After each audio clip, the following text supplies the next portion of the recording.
ये तीन विक्टोरियन महिलाओं की उल्लेखनीय कहानी है जो चिकित्सा क्षेत्र में बाधाओं को तोड़कर पहली महिला डॉक्टर बन गई। 1800 के दशक के शुरुआत में महिलाओं का मृत्यु दर ज़्यादा था।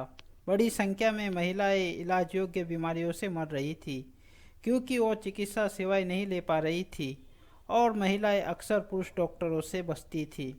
कुछ लोग पुरुषों द्वारा जांच नहीं कराना चाहते थे। पूरे विश्व में महिलाएं हीलिंग आर्ट्स का अभ्यास कर रही थी। वे हर्बलिस्ट, हीलर और शैमन थी। लेकिन जब चर्च ने मेडिसिन को एक आधिकारिक पेशा बनाने का फैसला किया और विश्वविद्यालयों की स्थापना शुरू की जहां पर मेडिकल डिग्री और लाइसेंस मिल सकते थे, लेकिन महिलाओं को इससे दूर रखा गया क्योंकि विक्टोरियन चिकित्सा विचार प्राचीन ग्रीस की शिक्षाओं से उत्पन्न हुए थे जो मानते थे कि प्रत्येक व्यक्ति के अंदर एक प्राणी है जो उन्हें यौन संबंध बनाने के लिए प्रेरित करता है। महिलाओं के अंदर वो गर्भाशय था जो गर्भवती होने पर ही पूरी तरह से संतुष्ट हो सकता था। यदि कोई महिला बच्चे के बिना बहुत लंबा समय बिताती है तो उसका गर्भाशय, जिसे ग्रीक में हिस्टेरा कहा जाता है, रसीन हो जाता था और दिल की धड़कन से लेकर हिस्टेरिक्स तक स्वास्थ्य समस्याओं का कारण बनने लगता था। भले ही महिलाओं के स्वास्थ्य के मुद्दे आमतौर पर कुपोषण, गर्भधारण और खराब कार्यस्थितियों के थे, लेकिन उनकी संपूर्ण प्रकृति को उनके गर्भाशय द्वारा नियंत्रित माना जाता था। वे अपने गर्भाशय के बजाय अपने मस्तिष्क पर अपनी ऊर्जा का उपयोग करेंगे, इसलिए स्कूल में नहीं भेजा जाता था और पुरुष डॉक्टरों द्वारा प्रदर्शन किए गए परीक्षाएं अक्सर निराशाजनक और कष्टदायक होती थी। इसके अलावा महिलाओं को बीमारी से कलंक का सामना भी करना पड़ता था। ये मूल्यांकन उन्हें विनम्र समाज में नौकरी खोजने या पति प्राप्त करने की उनकी क्षमता को सीमित कर सकता था। 1847 में जिनेवा मेडिकल कॉलेज में जब पुरुष छात्रों ने मतदान किया कि क्या पहली महिला छात्र को स्वीकार करना है, तो उन्हें लगा कि ये एक मजाक है, इसलिए उन्होंने स्वीकृति के पक्ष में मतदान किया। गलती से एलिजाबेथ को जिनेवा के जिनेवा मेडिकल कॉलेज में स्वीकार कर लिया गया।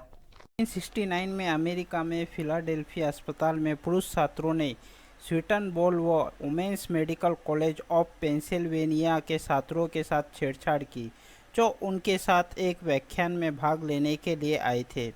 स्कॉटलैंड में एक साल बाद लगभग 200 पुरुष छात्रों की भीड़ ने एडनबर्ग 7, जो 7 महिलाओं के समूह से जाना जाता था, उनके ऊपर सड़े हुए अंडे और कचरा फेंक दिया।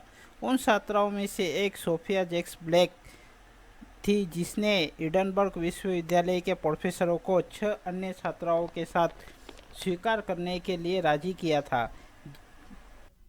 एलिजाबेथ ग्रेट एंडरसन ने कई स्कूल अटेंड किए, लेकिन प्रत्येक ने कुछ समय बाद उसे बाहर निकाल दिया।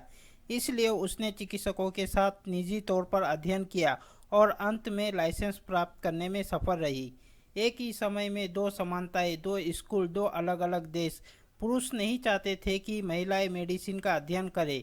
इसके अलावा संपूर्ण चिकित्सा और सामाजिक सिद्धांत ने महिलाओं को अध्ययन के लिए अयोग्य घोषित कर दिया।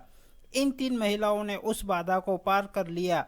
अपर्याप्त चिकित्सा, व्यक्तिगत नुकसान और हताशा से प्रेरित Elizabeth Blackwell, Elizabeth great Anderson और सोफिया जैक्स ब्लैक ने पुरुष प्रधान चिकित्सा क्षेत्र में महिला की जगह के लिए लड़ाई लड़ी, जिन्होंने अनगिनत बाधाओं के बावजूद चिकित्सा डिग्री हासिल की और अन्य महिलाओं के लिए भी ऐसा करने का मार्ग खोला। एलिजाबेथ ने न्यूयॉर्क में महिलाओं के लिए एक मेडिकल स्कूल शुरू किया और तीनों ने मिलकर लंदन स्कूल फॉर वुमेन बनाया। उन्होंने दुनिया को साबित किया कि महिलाएं डॉक्टर और सर्जन हो सकती है। ये कहानी है कि कैसे उन सभी को सामाजिक व्यवहार संबंधी मानदंडों का पालन करने, अपनी बुद्धिमत्ता और नेटवर्किंग कनेक्शन का उपयोग करने और दृढ़ता बनाए रखने के लिए परिवार के दबाव के खिलाफ मजबूत होना पड़ा। लेखक को उम्मीद है कि भविष्य के पेशेवरों को समान प्रतिनिधित्व के लिए प्रेरित किया जा सकता है, क्योंकि आधुनिक समय की चिकित्सा अभी भी पुरुष प्रधान संरचनाओं और दृष्टिकोण के अवशेषों से प्रभावित है।